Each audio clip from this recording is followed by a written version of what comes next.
बाजी रवि दोनों एक साथ हो।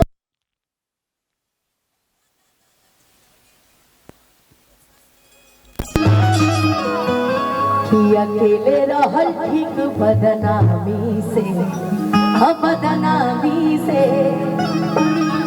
जा माफ कैने तू का याद रखब मन पड़ल रहे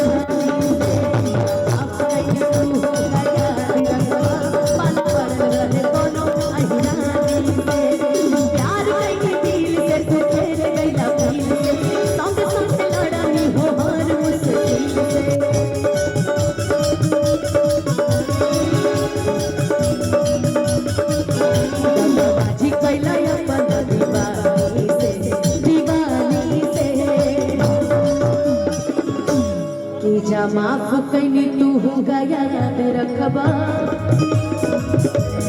माफ कैनी तू गया याद रखबा मन पड़ल रहे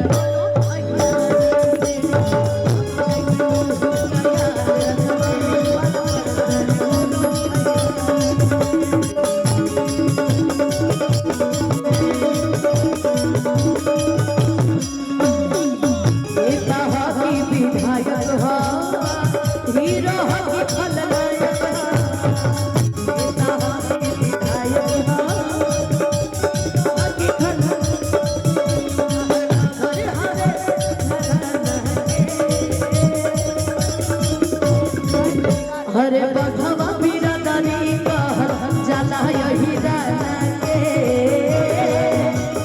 लाभर हमारा जादू बंसी गाना के हो सतिए बरंड हम बाजा लाभर हमारा जादू बंसी ये हिमांशु की तरफ से है ना। Himanshu thank you so much यार, यही था मेरे लिए आज का सरप्राइज ना। एक बार मेरे लिए जोरदार ताली बजा दो यार, अहीर के हाथ से मिला है मेरे बहुत अच्छे दोस्त के हाथ से। क्या था कि बघवा बिरादरी का हर जाला यही नाना के लाभर हमारा जादू बंसी सतिए बरंड हम बाजा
ठीक बा ठीक बम गा देता नहीं कि बघवा